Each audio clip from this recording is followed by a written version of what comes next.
Hello to all FPL players, welcome to another team selection video for Game Week 20. I'm not so sure how y'all did this week, but mine has been absolutely terrible. The 37 points is not something to be proud of, but I still do have one game left, which is the Chelsea versus Fulham game. They haven't been played yet, but given how poor that Chelsea is in that Man City game, I'm not even sure whether they can win against Fulham, so I probably need a miracle to save my Game Week 19 rank. So for today's video, I will be talking about the 4 teams that will have that double game week in the Game Week 20, as well as showing my team selection for Game Week 22. So if you like my content, do consider giving me a thumbs up and also subscribe to this channel if you're new around here. It will massively help out this channel too. So firstly, let's do a little bit of review for Game Week 19 first. I think my saving grace for Game Week 19 is for the match between Newcastle and Arsenal. The result is a 0-0 draw, which is really unexpected, but this in turn gave 2 of my defenders clean sheet points. Elsewhere, you see that Everton got trashed by Brighton at their own home ground, which leaves Patterson with a 0-pointer. We also saw that Patterson is injured in the game. We also seen that Man City won that game narrowly, and the guys who assist and score are actually players that very few FPL players own. They are Grealish and Mahrez, 2 of the Man City guys, and I think that goal is preventable if Kepa had covered his angle well, and this error has cost me that clean sheet points for Kepa. And in that game, I think Havertz is nowhere to be found, which is quite worrying, given that he has one more game for me. But I was expecting him to perform against Fulham, and we shall see. I'm just not so sure whether Chelsea can win against Fulham, but it would be great if Havertz can score at least 1 or 2 goals. Elsewhere, that Mitrovic got his goals again, but in the process got a yellow card and got himself suspended for the second fixture against Chelsea. Liverpool continues to be disappointing as they lost to Brentford in the last game, with Salah getting 0 attacking returns. So far, since coming back from the World Cup, Salah only has like 2 attacking returns out of 3 matches. It's not that bad, but it's not that great either. I think all in all, this is a terrible game week for me, and I hope the next one would just be a little bit better. So we know that both Man City and Spurs have won their FA Cup match, so there will be no replay for the FA Cup match, which means they are going to have their double game week in Game Week 20. But it is not just these 2 teams that are having a double game week. Both Manchester United and Crystal Palace will also have their double game week in 22. So in this video, there are 3 categories of players that I want to go through and I want to talk about. The first one is the type of players that we should be seriously considering, and the second one is the type of players that are slightly controversial in some ways but could be an option for this double game week, and the third one and the final type of player is the kind that we should all avoid at all costs. Now first of all, we know that for this double game week 20, even though there's 4 teams having double games, the fixture doesn't look too amazing. It doesn't look attractive. They're mostly difficult games, and most of the teams that in here are going to struggle to get a clean sheet, which means if they should win games, they have to outscore their opponent. This means that we should really turn our attention and focus more on the midfielders and forwards rather than the defenders from these 4 teams. So I struggled to find any must-buy players except for the obvious ones. Haaland has done it before against Manchester United, and he has the ability to destroy them again. Spurs are not invincible either. They do slip up from time to time and they concede goals too. So all in all, I think Haaland is a must-have for all FPL players. I struggle to think of Kane as a must-have kind of player. The guy is amazing. He scores from the most difficult angle. He can score with his foot, with his head. He can drop deep and link up play and pick up assist point. The guy is phenomenal, and the only problem in that is that team that he has is just not so good at the moment. And Kane is on 4 yellow cards, which means if he gets 1 more yellow card against Arsenal in the next game, he is going to miss the game against Man City in the second fixture of the double game week. So given this yellow card situation along with his not so amazing team, I find it really difficult to put Kane as a must-have players. So for me, that Kane is just an amazing option, but it's not necessarily a must-have. And then you have Rashford, who for some reason suddenly flourished under the guidance of Ten Hag. He has been consistent since the Premier League restarted after the World Cup, and Man U fixture is not that bad either. They're playing Man City at home, so they should logically score some goals, I think, or maybe 1 or 2. And in the second fixture of the double, they play Crystal Palace, whose form are so terrible at the moment that it's almost guaranteed that Manchester United is going to dominate that match. So among the 4 teams who has double game weeks, I think Manchester United has the best possible fixture available. So you may want to consider getting a must-have player like Rashford based on form, and then followed by other options such as Luke Shaw, Fernandes, Eriksen, and Martial. I'll be wary of getting Luke Shaw myself because of the chances of getting clean sheet is so hard in that Man City game. Even the Crystal Palace game is tricky. Crystal Palace may score against them as it is an away game for Manchester United. I think if you have the money, you can go for someone like Fernandes. But Eriksen is equally a great option, except that he plays slightly kind of like a deeper role, but his price is so much cheaper too. And then for Martial, I think you can slot him into your forward slot. If you under the third, you can slot him into your forward slot as a third forward options. But I think most of the people are going to have Haaland and Mitrovic first, right? Haaland is a must-have, and Mitrovic is in almost, I would say, majority of the FPL players. So maybe the third options will lead to someone like either Darwin Núñez, Callum Wilson, Harry Kane, or Martial. So for the third option, you can seriously consider who you want to select there. The only thing I can say is that if you look beyond this game week, double game week 20, Manchester United fixture are actually quite amazing. They play Arsenal in game week 21, which is bad, right? But afterwards, the fixture run is very amazing. They face Crystal Palace at home, Leeds away, and then Leicester at home and Brentford at home. And I don't think that it's wrong for you to double up or triple up on Manchester United players, because if you look at the long-term prospect, going for Manchester United players doesn't look too bad at all. Other players that are an option from Man City are Rico Lewis and De Bruyne. De Bruyne is not a must-have anymore because his form has been quite terrible. I'm not so sure what's happening to him, but the only reason he should remain a key for those FPL players who have him is only because of his double game week. Man City also have another double coming up on game week 23. So if you are thinking of getting rid of De Bruyne, you have to think twice, because De Bruyne is a class player, right? So eventually he is going to have his moments back in FPL. Now the question is, are you willing to wait it out, or go for someone like Arsenal midfielders who is more established and on form right now? That's something for you to consider. And for Rico Lewis, he's starting 2 games out of 3 already, and based on what Pep is saying in his press conference, it seems like we are going to see more of Rico Lewis in the lineup in the future. And the most amazing thing is that he's only like 3.9 million, and he's so cheap, and he plays in possibly the best defense of the league. So maybe even the second best defense if you consider Newcastle defense to be the best right now. So you are getting a cheap player who plays for a good team, and he's potentially starting every week. So suddenly Rico Lewis becomes a great option here. The only player in Spurs that I would strongly consider going for is Perisic, right? So far, the guy has been starting every game since FPL restarted after the World Cup.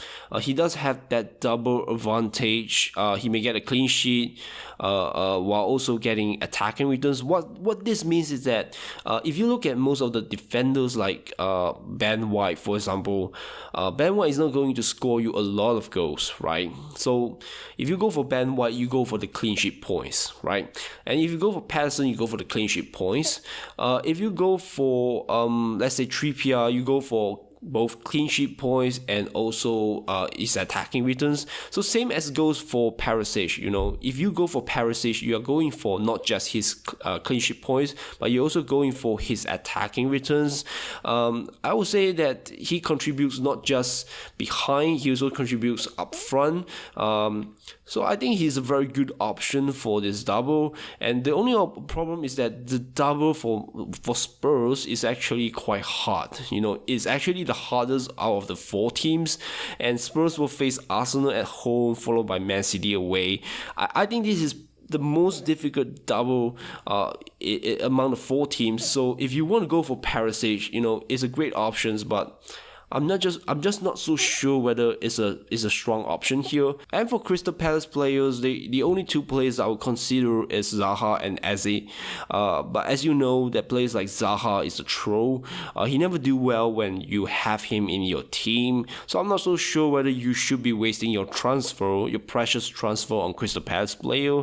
And for the void session, I think that both Cancelo and Kyle Walker are many risk players that may lose their place in the squad. But they may also play some minutes in the double game weeks. So it's really difficult to predict whether they will start. So I'm definitely avoiding them at the moment. Then Son is so underperforming the entire season so far. He's so expensive, and you might as well just go for someone cheaper like Fernandes. Anthony form has been so poor too, and I think Casemiro is an avoid because he is a defensive midfielder who occasionally does pop up with goals, but most of the time you have to admit that defensive midfielder is doing defensive duty work, and there's very little chance of him getting attacking returns. And I would say that if you want to go for Casemiro, you might as well just go for someone like Eriksen in the midfield, because I think Eriksen is slightly cheaper, if not around the same price as Casemiro. So I think it makes sense to go for Eriksen instead. And then lastly, for Crystal Palace, I will avoid all of the defenders. Yes, you heard me right, all of the defenders, because I don't trust their form, I don't trust their players, and I certainly do not think that they can keep a clean sheet against either Chelsea or Manchester United. So the other question is whether you should consider using your free hit chip for this double game week 20. So I assume that if you use the free hit chip, you are going to focus mostly on players with the double games for sure. But I look at the fixture and it's not looking great for your defenders. Looking at difficult games that all of the teams have, I doubt there will be a lot of clean sheets here.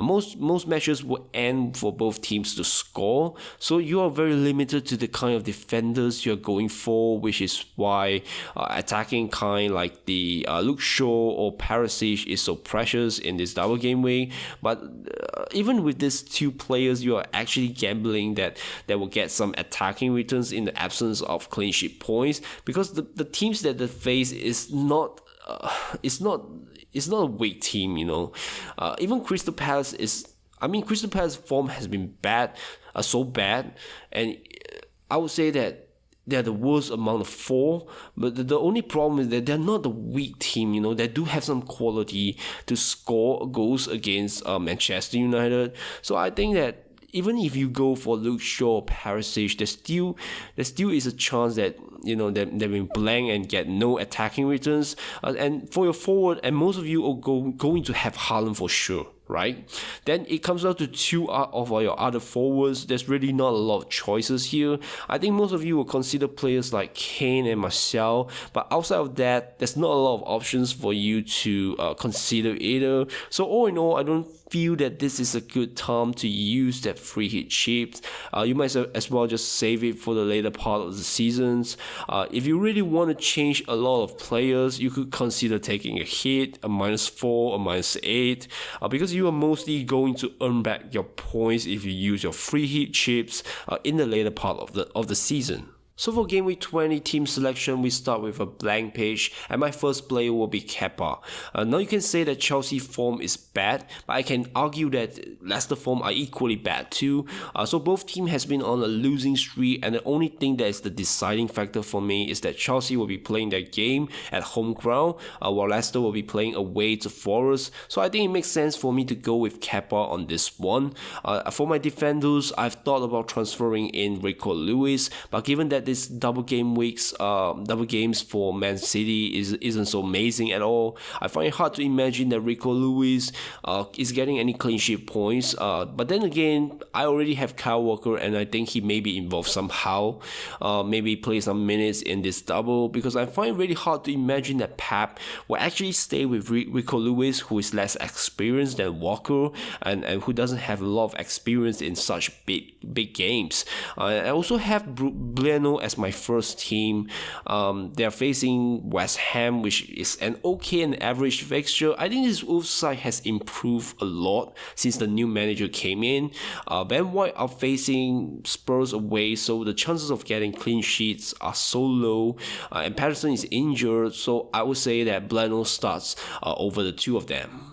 So for my midfield, I have two double game weeks that I've gone for, which is De Bruyne and Rashford.